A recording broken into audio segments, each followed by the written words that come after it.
Assalamualaikum warahmatullahi wabarakatuh. Innal hamdalillah nahmaduhu wa nasta'inuhu wa nastaghfiruhu wa na'udzu billahi min shururi anfusina min sayyiati a'malina may yahdihillahu fala mudilla lahu wa may yudlil fala hadiya lahu. Asyhadu an la ilaha illallah wa la syarika lahu wa asyhadu anna Muhammadan abduhu wa rasuluh. Allahumma salli wa sallim ala Muhammad wa azwajihi wa zurriyyatihi kama sallaita ala Ibrahim innaka Hamidum Majid wa barik ala Muhammad wa azwajihi wa zurriyyatihi kama barakta ala ali Ibrahim innaka Hamidum Majid. Syukur kepada Allah Subhanahu wa taala kerana pada pagi ini telah kita solat subuh secara berjemaah. Kemudian kita akan sambung lagi kuliah kita yang telah lalu. Baik. Hari ini kita akan baca suatu bab yang baru yang ditulis oleh si pengarang tentang perkara yang bersabit di luar rumah ya. Itu kita bincang daripada awal dulu. Itulah perkara yang digalakkan untuk kita lakukan di luar daripada rumah kerana kita keluar untuk bekerja, mencari rezeki ataupun menunaikan suatu hajat yang tertentu. Tak kisahlah ya, apa-apa saja. Baik, larangan berbuat zalim. Ya. Adapun larangan berbuat zalim adalah berdasarkan hadis yang diriwayatkan daripada Abu Zar bahawa Rasulullah SAW bersabda bahawa Allah Subhanahu Wa Taala berkata. Nabi bersabda lagi, Allah berkata lagi kan. Hadis kursi. Ya. Biasa dengan hadis kursi. Hadis ni ada banyak kategori lah ya. Hadis dari sudut orang yang bercakap.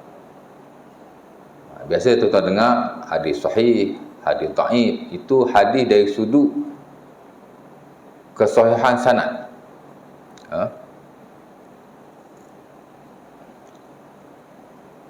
Hadis dari sudut sahih atau tidak, itu sahih, dhaif, hasan, maudhu', palsu. Ada hadis dari sudut bilangan orang yang meriwayatkan, ada mutawatir, ada ahad. Buat basic-basic lah tentang ilmu hadis. Lepas tu kalau kita belajar subjek ilmu hadis, okey, bukan kerana nak jadi muhaddis, bukan kerana nak jadi ahli hadis, tapi kerana kita nak faham. Bentuk-bentuk hadis umpama itu. Hak basic lah, hak basic kan. Ilmu mustalah hadis, ilmu tentang istilah-istilah yang digunakan dalam hadis. Kerana setiap istilah yang digunakan ada konotasinya, ada maksudnya. Jadi kita fahamlah. Bila orang baca hadis, kita tahu. Kalau dia sebut ni hadis sahih, kita tahulah hadis sahih ni macam mana ya. Baru tak timbul isu kalau dhaif pasal apa duduk dalam kitab. Kalau palsu, kenapa ulama tu sebut dalam buku dia? Dia tak akan timbul lah benda macam tu. Kalau kita belajar ilmu itu. Bukan kata di universiti saja, di majlis surau pun boleh belajar. Tapi tak banyaklah surau dan masjid yang mengajar ilmu tentang mustalah hadis. Boleh ajar, very simple. Ilmu yang simple sekali. Jadi ada ilmu hadis, jadi ada hadis yang ikut bilangan periwayat. Ada yang mutawatir, ada yang ahad. Kalau ramai yang meriwayatkan, kita panggil mutawatir. Jadi kalau yang tak ramai yang meriwayatkan, kita panggil ahad. Itu kategori-kategori hadis ya. Tengoklah ya. Satu lagi dia panggil hadis ikut orang yang bercakap. Kalau Nabi yang bercakap, kita panggil hadis nabawi. Hadis marfu'. Marfu' ni maksud terangkat. That means terangkat kepada Rasulullah SAW. Nabi yang sebut. Ya. Directly qala Rasulullah SAW. The Prophet has said. Qala Rasulullah SAW. The Prophet said. Mana Nabi sebutlah. Itu panggil hadis nabawi. Ya, hadis marfu', mana terangkat kepada Rasulullah. Itu the highest level. Hadis yang tertinggi lah ya. Kalau yang bercakap tu sahabat Nabi, kita panggil hadis mauquf. Tak sampai kat Nabi pun. Qala sampai qala Abu Bakar As-Siddiq. Abu Bakar said. Sampai situ je. Tak ada berkata Rasulullah, tak ada. Itu dia panggil hadis mauquf. Ya. Ikut Imam Syafi'i rahimahullah, hadis seumpama ini, kalau tidak ada sandaran yang kuat, dia tak terima. Pasal bukan Nabi yang cakap, sahabat yang cakap, kan? Tengoklah dalam konteks apa dia cakap. Pasal sahabat tak terima wahyu, kan? Kok betul-betul undeniable, tak dipertikaikan, ialah hadis yang marfu' kepada Rasulullah. Hadis sahih lah, ya. Sementara kalau dia mutawatir, dia diriwayatkan oleh ramai orang. Tapi kalau mauquf, tengok dulu. Kalau yang cakap tu tabi'in, tak sampai sahabat Nabi pun, boleh jadi sampai kat tabi'in yang ada Sufyanus Tsauri, sampai situ saja. Sa'id ibn Musayyab, tak pergi kat sahabat Nabi pun. Itu kita panggil maqtu'. Maqtu' ni lagilah, kan? Tak dijadikan hujah. Ada hadis yang marfu' kepada Nabi, direct tak boleh. Tiba-tiba adalah satu hadis mauquf, macam boleh. Tapi kadang orang duk guna hak mauquf ni, ya, kan? Kita belajar ni kita senyum je lah. Mauquf, bukan mauquf, maqtu'. Tabi'in tak terima wahyu. Bercanggah pula dengan marfu', mana boleh. Tabi'in canggah dengan Nabi, kan? Kalau tak boleh nak diharmoni, kan, dijamak, kan, ya, buang ialah yang mauquf tu. Pasal mauquf tabi'in, kan? Boleh jadi dia sebut atas pendapat dia sendiri, pasal tak boleh nak disokong dengan dalil-dalil yang lain. Macam tu lah, ya. Jadi ada hadis yang Nabi sebut, ada hadis yang Allah sebut. Ini ya hadis. Kalau Nabi kata, Allah kata. Kalau Nabi kata, Allah kata, ya. Ataupun kalau Nabi kata, diriwayatkan daripada Tuhannya, fima rawa rabbihi. Kadang qala Rasulullah, qala Allah. Nabi kata, Allah kata. Itulah yang banyaknya hadis kursi. Maka Imam Al-Ghazali rahimahullah, memang dia ada satu buku kecil, nama dia Al-Ahadisul Qudsiyah, the Holy Hadith, hadis yang dinisbahkan kepada Allah Subhanahu Wa Taala. Kursi ni makna suci, ya, makna Allah lah, ya. Jadi banyaknya Allah kata, Nabi kata. Nabi kata, Allah kata. Tapi dia kalau hadis tu kata Nabi berkata, baginda meriwayatkan daripada Tuhan. Qala Rasulullah fima rawa ataupun fima yarwi an rabbih. Maksud samalah tu, ya, hadis kursi. Memang ada hadis kursi, walaupun tidaklah sebanyak hadis-hadis yang lain. Tak banyaklah hadis kursi ni, tapi ada lah, ya. Jadi kata si pengarang, larangan berbuat zalim adalah berdasar kepada hadis Nabi yang diriwayatkan daripada Abu Zar daripada Nabi, daripada Allah Subhanahu Wa Taala. Hadis kursi lah tu, ya. Tapi bukan hadis ni saja, ada banyak hadis-hadis yang menyebut tentang kezaliman. Kata Allah, apa kata Allah? Lagi satu hadis kursi, dia after Quran. Dia kata-kata Allah, tapi dia bukan Quran. Apa bezanya? Quran dia tak datang melainkan hanya melalui Jibril alaihissalam. Walaupun Nabi terima wahyu dengan banyak cara, ya. Dia panggil the form of the revelation. Bentuk Nabi terima wahyu tu banyak. Hatta Imam Suyuti rahimahullah dalam Al-Itqan fi Ulumil Quran, buku ulum Quran hak kita kata the best lah, ya, dalam market. Dia kata Nabi SAW menerima wahyu dengan 7 cara. Banyaklah, ya. Nombor satu ialah dibawa oleh Jibril alaihissalam. Jibril bawa mai pada Nabi, ya. Apa Jibril bawa? Sebahagiannya ialah Quran dan sebahagiannya yang selain Quran. Hak Nabi sebutlah hadis dia tu sebahagian datang daripada Jibril, ya. Di samping hak lain lah, ya. Nabi mimpi wahyu juga, ya. Ataupun dimasukkan ilmu ataupun wahyu ke benak Rasulullah, terus dimasukkan wahyu juga, ya. Dia panggil ilqa' fi ruh, ilqa' ruh, masuk dalam dada. Macam tu kan.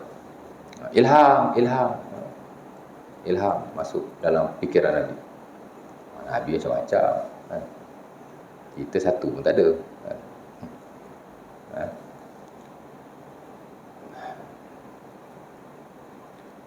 Jadi kalau Quran mesti daripada Jibril, dia tak boleh mari daripada bentuk-bentuk yang lain.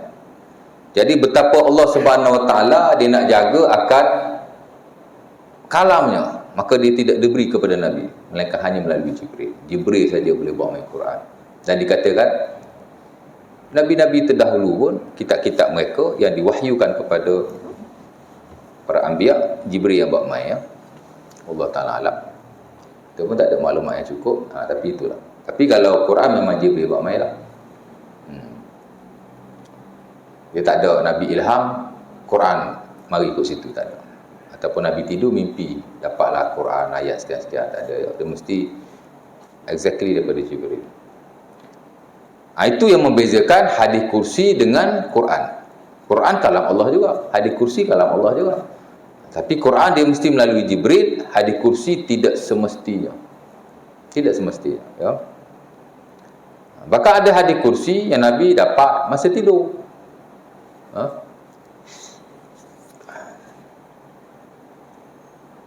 Hatta Nabi berbicara dengan Allah Subhanahu Wa Taala. Masa tidur lah ya. Tapi hadis Quran tak boleh. Ini hadis kursi lah ni. Kalam Allah juga ya, tapi dia after Quran lah. As long as dia sahih lah ya. Baik. Apa kata Allah? Wahai hamba-hambaku, sesungguhnya aku mengharamkan kezaliman atas diriku dan aku mengharamkannya pula ke atas kamu. Maka janganlah kamu saling menzalimi antara satu dengan yang lain. Hadis ini hadis yang bukan hanya sahih tapi masyhur, yang banyak diriwayatkan dalam buku-buku fadail, buku fadilah lah ya. Galakan supaya kita tidak melakukan kezaliman ke atas orang lain. Bukan galakan lah, pengharaman. Dan hadis ini juga ditulis dan direkodkan oleh Imam Nawawi rahimahullah dalam hadis 40 beliau. Hadis Muslim daripada Abu Zar. Hadis ke berapa ya? Tak ingat. Anak pun tak ajar hadis 40. Dulu ada 2 tempat mengajar. Dah PKP tak ngajar-ngajar. Dia buat rescheduling balik. Ganti start lain kot. Tak hadis ke berapa. Di mana kata Allah Subhanahu Wa Taala, inni haramtu zulma ala nafsi. Dia satu hadis yang panjang ya.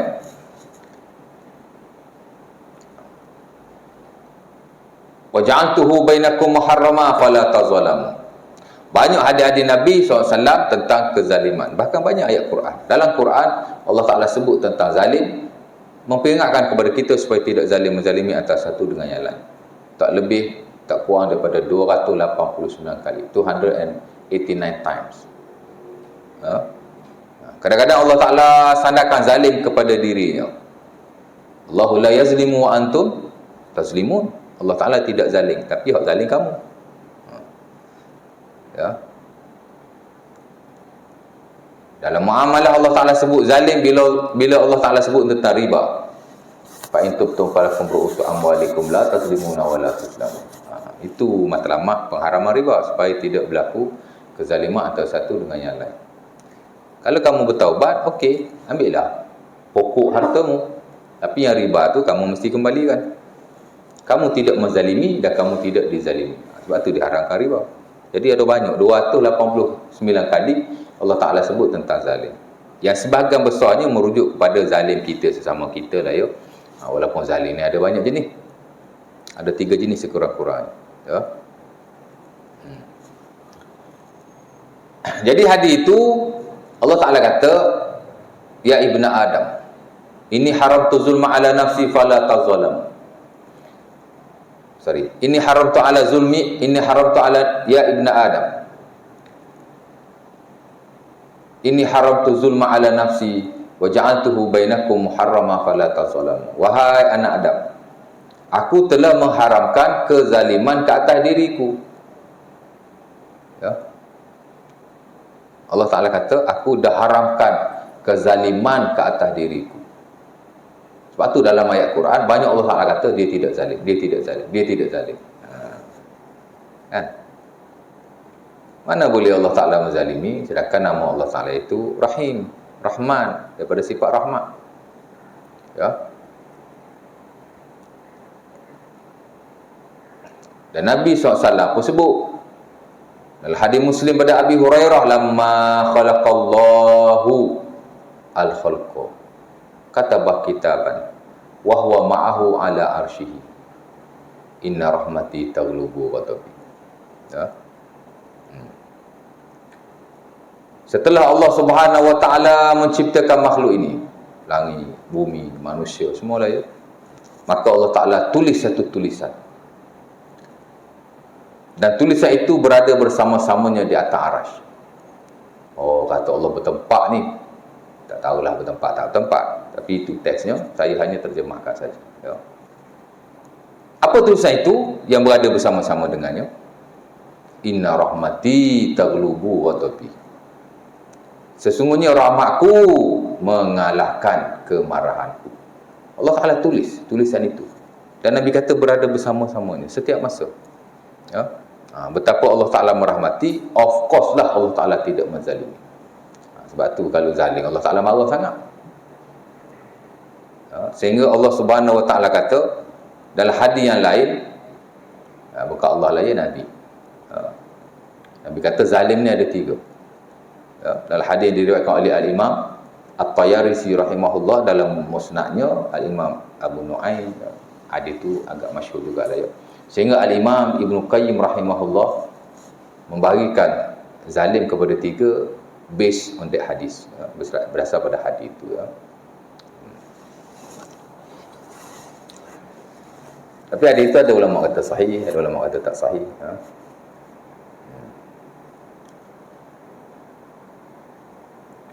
Di mana Nabi kata zalim ni ada 3. Az-zulmu salasa. Daripada Anas bin Malik.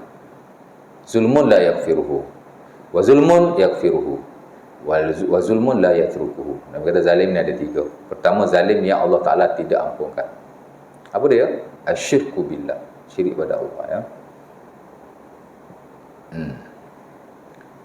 Satu zalim lagi Allah Ta'ala ampunkan. Itulah zalim manusia sesama mereka. Itulah zalim manusia kepada dirinya sendiri. Bila dia tak buat Allah Ta'ala suruh, bila dia buat apa Allah Ta'ala larang, dia berdosa lah. Bila dia berdosa, esok-esok kalau dia kena azab, bukan salah Allah, salah dia. Bukan Allah yang zalim, dia yang zalim pada dirinya sendiri. Ya. Sebab itu Nabi SAW ajar banyak pada kita doa kepada Allah Subhanahu Wa Taala dengan sebut dulu, ya Allah, aku ni zalim pada diri aku, ya Allah, aku zalim pada diri aku. Ya. Antaranya yang kita baca sebelum salam tu lah ya. Yang diajak oleh Rasulullah specifically kepada Abu Bakar. Tak kala Abu Bakar tanya, wahai Rasulullah, ajarlah aku satu doa untuk aku baca dalam semayang before salam. Nabi pun ajar kepada dia membaca ni. Allahumma inni zalamtu nafsi zulman katsiran faghfir li maghfiratan min indika warhamni innaka antal ghafurur rahim. Ya. Wahai Tuhan, aku telah menzalimi diriku zulman katsira, dengan kezaliman yang banyak. Ya. Kita tak zalim pada orang, tapi kita zalim pada diri sendiri. Ya. Maka apalah aku dengan rahmat yang ada di sisimu, kerana engkau lah yang maha merahmati. Ya. Itu doa yang diriwayatkan dalam Sahih Muslim daripada Abi Bakar As-Siddiq. Dia sendiri minta Nabi ajar doa untuk dia baca dalam semayang before salam. Before salam. Ya. Bukan ketika salam ya. Ketika salam bukan tempat doa. Ya. Banyak orang kita salah, Assalamualaikum warahmatullahi wabarakatuh, Allahumma inni as'aluka ridhal jannah, Assalamualaikum warahmatullahi wa a'udzubika minan nar. Tak ada mana-mana kitab pun. Nak baca doa tu before salam. Doa tu ada Abi Saleh dalam Sunnah At-Tirmizi, tapi dia doa before salam. Ada sahabat tanya Nabi, apa aku nak baca? Sahabat tu, Nabi tanya sahabat tu, kau baca apa dalam sembahyang? Sebelum salam aku baca, Allahumma inni as'aluka jannah wa a'udzubika minan nar. Aku tak mampu nak baca apa yang kau baca, wahai Rasulullah. Nabi berkata, aku baca waktu juga. Allahumma nudaddid. Jadi boleh baca, tapi before salam. Seorang je ulama kata boleh baca ketika salam. Tapi dia tidak ada asas pensyaratan. Sebab yang warid practically daripada Rasulullah ialah before salam. Dan dia termasuk tempat yang mustajab. Sebab tu sebelum salam baca doa banyak-banyak. Tidak habislah fil alamin ka hamilun majid. Imam tak salam lagi, bacalah doa. Apa-apa doa yang kita tahu. Kalau tak tahu banyak, ulang waktu saja. Cukup lah. Saya malam tadi saya ada sentuh doa before salam. After sembahyang, seorang pakcik tu saya selalu ternampak dia kat kuliah saya. Dia kata dia tak pernah dengar. Hari duduk kuliah takkan tak ada ustaz sebut kot. Tak tahulah kot. Saya baru tahu ustaz apa doa sebelum salam ni. Ingat fil alamin ka hamidun majid saja. Boleh baca. Memang bukan boleh lah, memang digalakkan ya. Satu lagi Nabi kata zalim sesama manusia. Ini la yatrukuhu, Allah Taala tidak akan membiarkannya. Allah Taala akan mengadilinya. Ya. Batu Imam An-Nawawi rahimahullah dalam Riyadhus Shalihin bila dia bincang bab taubat tu, bab yang kedua selepas babul ikhlas. Kan? Riyadhus Shalihin kita tasawuf tau. Bukan kita hadis saja. Tu dulu saya pernah pergi satu interview. Adalah interview tu, tak boleh lah sebut. Ya. Rahsia kan. Ustaz mengajar tak ada kitab tasawuf lah. Ustaz ni anti tasawuf kot. Saya cakap itu, dia tak kata pun. Okey, kalau ustaz mengajar tasawuf, ustaz nak ajar kitab apa? Saya nak ajar Riyadhus Shalihin. Riyadhus Shalihin tu kitab hadis ustaz, bukan kitab tasawuf. Kita pun buka pentas lah. Kita beritahu lah. Kitab tasawuf lah tu. Al-Imam An-Nawawi rahimahullah ada 372 bab yang beliau tulis. 372 chapters. Banyak bab ya. 1/5 daripadanya adalah tentang kerohanian. 1/5 of that book he was talking about tazkiyatun nufus. Apa bab nombor 1 dalam kitab Riyadhus Shalihin? Tak tahu. Babul ikhlas, babul taubah, babul sabr, babul sidq, bab benar. Pasal manusia memang banyak cakap bohong. Tak cukup bohong dengan diri sendiri, pergi bohong orang lain. Tak cukup bohong dalam hal dunia, bohong pasal hal agama. Sebab tu dia dibawa oleh Imam Nawawi dalam cerita-cerita yang tak awal. Lepas tu banyaklah bab-babnya. Habislah bab tu, dia cerita bab lain pula. Di tengah-tengah dia bagi balik bab-bab kesufian, kerohanian. Kalau kita kata bukan buku tasawuf, saya tak tahu lagi mana buku tasawuf yang paling baik selain daripada buku ini. Buku tasawuf lah tu.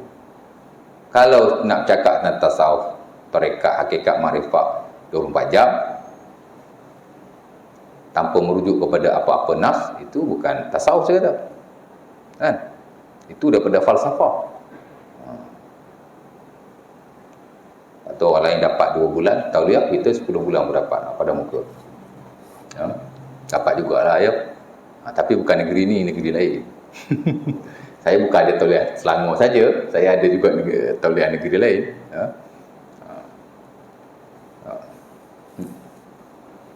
Buku hadis, buku tasawuf lah tu. Dalam hadis tak ada tasawuf ke? Hadis dah banyak tasawuf kan? Banyak kerohanian. Baik, balik pada yang tadi. Jadi Allah Ta'ala kata, Nabi kata zalim ni Allah Ta'ala tidak tinggalkan. La yatruku. Apa maksud? Allah Ta'ala akan bicarakan di mahkamah seadil-adil. Memang Allah Ta'ala boleh ampun, tapi Allah Ta'ala tidak akan tinggalkan sewenang-wenang. Pasal kamu dah zalim pada orang. Sebab tu Imam Nawawi dalam Riyadhus Shalihin saya sebut tadi, dalam bab taubat tu dia bagi komentar sikit. Dia kata kalau kita dosa dengan Allah, ya, syarat dia 3 saja untuk taubat. Pertama, berhenti. Dah buat, berhenti. Tu nombor 1 sekali. Kalau kita kata kita taubat tapi duk buat lagi, dia tak panggil taubat. Ya. Berhenti dulu, nombor 1. Yang kedua, menyesal. Kalau dia dah taubat, dia tak menyesal, dia tak dikira taubat. Dia mesti menyesal, ayyandam ala fi'lihi, mesti menyesal di atas apa yang dia buat. Yang ketiga, dia berazam untuk tidak melakukan. Ya, dia berhenti, dia menyesal, dia tak nak buat lagi. Cukuplah tu. Itu syarat diterima taubat oleh Allah Subhanahu Wa Taala. Ya, syaratlah, syurut at-taubah. Ya, condition dia, syarat dia tu 3. Tapi dia kata kalau dosa tu kita dengan orang lain, dia tambah lagi 1, 4. Apa dia? Ayastabri min haqqi sahibihi, hendaklah dia selesaikan dengan sahabatnya itu. Fa in kana malun raddahu ila sahibihi, kalau harta balik kepada tuan. Dulu dia ada curi, dulu dia ada ambil barang orang, hatta kalau dulu dia ada hutang, bagi. Ya, ada hutang yang personal lah dengan member, ya. Lepas tu kalau orang tu mati, sebelum nak faraid kan, mesti settle hutang dulu, bagi hutang dulu.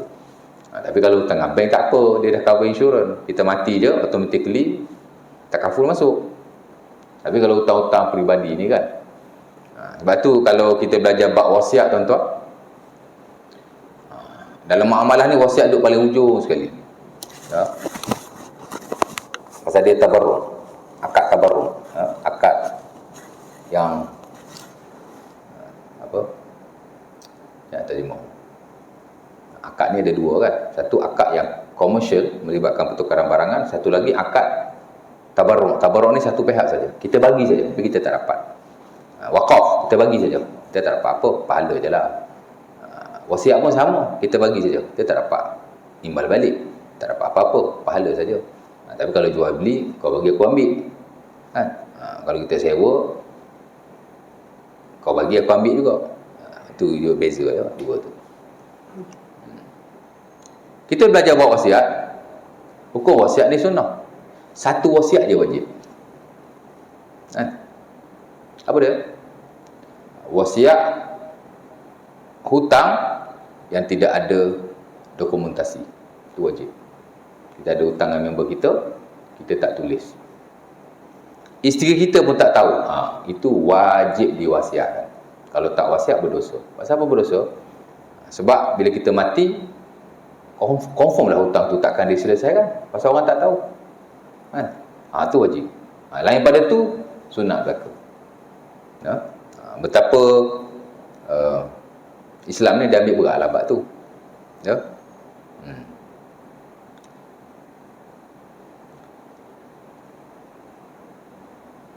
Nabi SAW bila orang mati tinggal hutang, Nabi tak semayang. Pada pekat awal lah ya. Ujung-ujung Nabi selesaikan hutang tu. Kalau orang mati tak ada harta nak diselesaikan hutang, Nabi akan selesaikan. Ujung usia baginda. Tapi peringkat awal tu Nabi tak selesaikan. Malah Nabi tak solat jenazah kepadanya. Orang nak mati bila buat main untuk semayang, Nabi akan tanya satu soalan je. Nabi tak tanya, dia ni semayang banyak mana? Dia ni puasa banyak mana? Tak tanya. Nabi tanya, dia ada hutang tak? Bila kita belajar buat hutang tu, hadis Samurah tu kan, hadis Salamah bin Al-Aqwa. Ada juga riwayat Abi Hurairah di mana kalau dibuat jenazah mai, Nabi akan tanya hal lahu dain, ataupun setengah riwayat hal alaihi dain, dia ada hutang tak? Sahabat kata tak ada hutang member ni. Fa salla wa amara ashabahu. Fa salla wa salla ma'ahu ashabu. Dia semayang, sahabat dia pun semayang.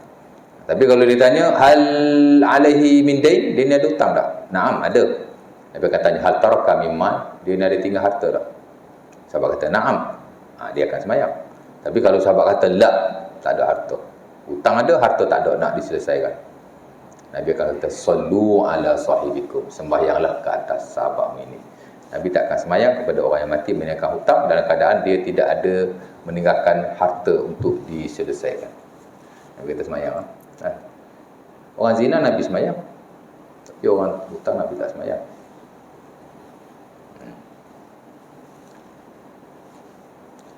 Jadi kena selesaikan ya, even hutang. Hutang peribadi macam ni lah ya. Selesailah. Walaupun sikit. Jangan bawa tak reti gitu.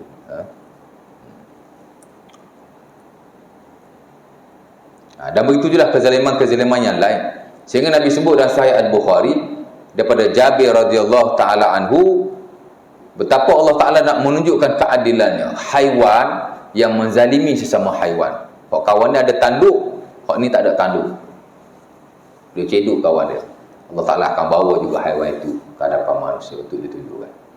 Tapi akhirnya haiwan itu dijadikan tanah lah. Tapi nak betul Allah Ta'ala nak tunjuk.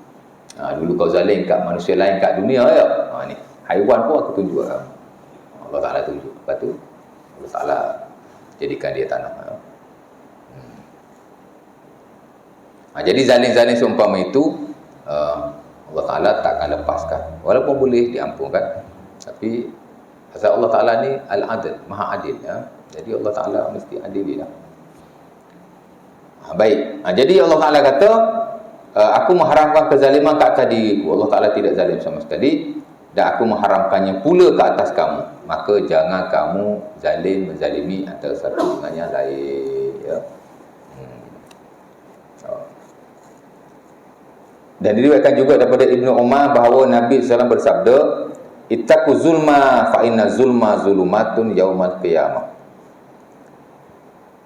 Takutlah kamu kepada zalim, kerana zalim membawa kepada kegelapan pada hari kiamat. Dan bahaya zalim sesama manusia, bila orang yang dizalimi mengangkat tangan kepada Allah, maka Allah Ta'ala akan menerimanya, kerana tidak ada hijab antara Allah dan orang yang dizalimi ya. Sebab itu Nabi SAW bila dihantar sahabatnya untuk jadi pemerintah di Yaman, siapa? Muaz bin Jabal, selain Nabi berpesan kepadanya, ajak mereka kepada Tauhid, faktor nombor satu sekali ya. Lepas mereka dah faham Tauhid, dah masuk Islam, suruh mereka semayang. After semayang dah okey, baru suruh mereka bayar zakat. Atau Nabi sebut apa lagi? Nabi sebut ittaqu da'watal mazlum fa innahu laisa bainaha wa bainallahi hijabun. Takutlah kamu kepada doa orang-orang yang dizalimi, kerana tidak ada penghalang, hijab antara dia dengan Allah Subhanahu Wa Taala ya. Dan dikatakan termasuk juga orang-orang yang tidak muslim ya. Kalau orang tu zalim pada orang non-muslim, bahkan kata dia doa kepada Allah, maka Allah Ta'ala akan mengambil tindakan kepada orang yang menzalimi. Pasal Allah ni bukan Tuhan orang Islam saja, dia Tuhan seluruh alam ya. Dulu saya ingat pergi street dakwah kan. Satu kita dengan tim Al-Hidayah banyak tahun lepas lah ya. Dia bagi-bagilah, ni pergi sini, ni pergi sini. Saya dapat dekat Tasik Titi Wangsa hari Sabtu Ahad macam tu lah ya. Jadi kita kena soal non-Muslim 5 perkara. Pertama, tanya tentang Allah. Do you know Allah? Yes. Allah is our God. Banyak jawab macam tu. Chinese, Indians, ya. Allah is our God. No. Allah is my God, not your God. Boleh cakap macam tu? Tak. Kita diajak, kalau dia kata Allah is our God, okey lah, tak payah komen apa-apa.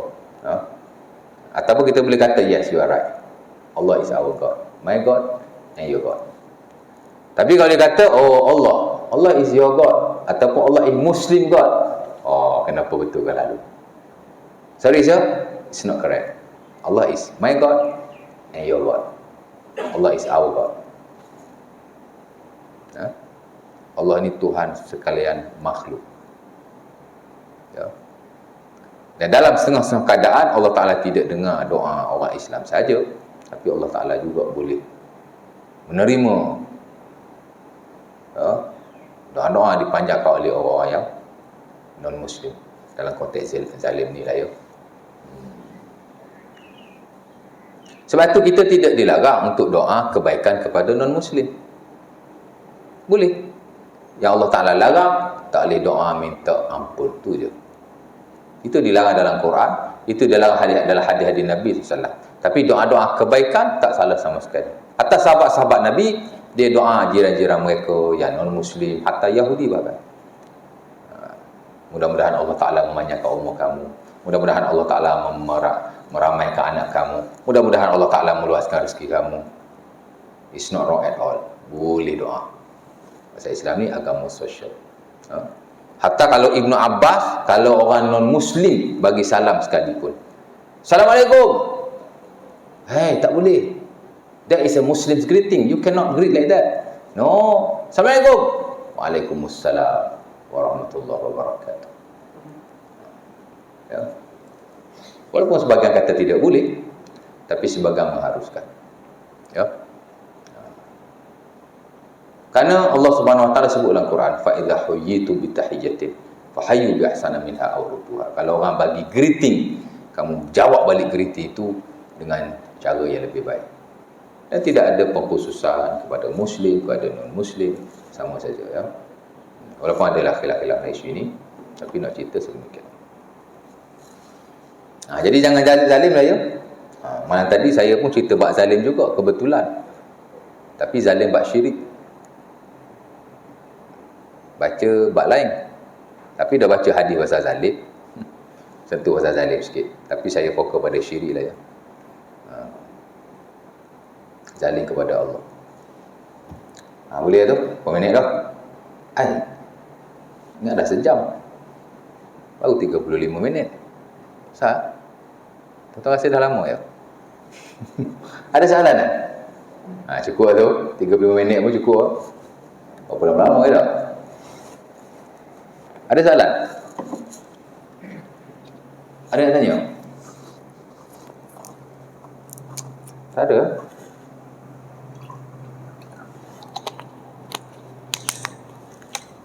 Bismillah. Bab ni sikit je. Saya habiskan lah. Ni pun bagus juga ya. Daripada Jabir radhiyallahu taala anhu bahawa Rasulullah sallallahu alaihi wasallam bersabda, orang Islam itu ialah orang Islam yang lain selamat daripada lidah dan tangannya. Ya. Hadis Muslim. Dan hadis ini juga dimasukkan oleh Imam An-Nawawi rahimahullah dalam Riyadhus Shalihin. Matanya berbunyi, teks dia, Al-Muslimu man salima Al-Muslimu man salima al-muslimuna min lisanihi wa yadihi. Buku ni problem dia. Hadis dia banyak buat tak buat my text. Dia buat mari terjemah saja. Ya.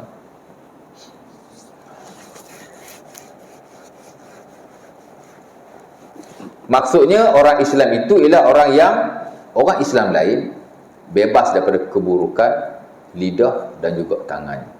Al-Muslimu man salimal muslimuna min lisanihi wa yadihi. Nabi ditanya, apa itu orang Islam?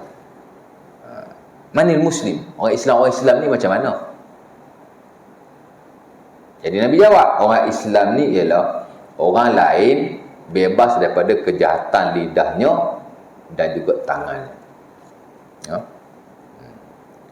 Sebab itu zalim ni tuan-tuan, dia bukan hanya zalim dengan anggota badan physically, tapi dia juga boleh melibatkan zalim-zalim yang lain. Morally, kita maki orang, kita hamun orang, kita kutuk orang, atau kita rendahkan dia, zalim lah tu. Kan? Besok dah hadir ni. Jadi kalau kita buat benda-benda seumpama itu bukan Muslim. Muslim ni mesti orang lain tak terkena akan keburukan lidah, sementara daripada keburukan tangan. Kadang-kadang kita tak adalah pukul orang, tak ada belasah orang, tak ada ambil harta orang, tapi mulut kita.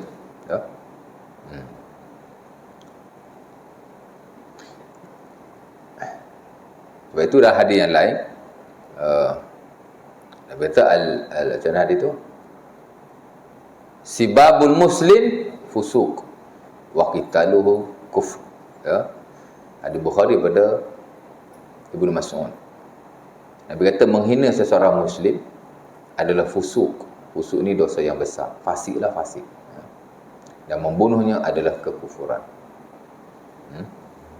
Membunuhnya adalah kekufuran.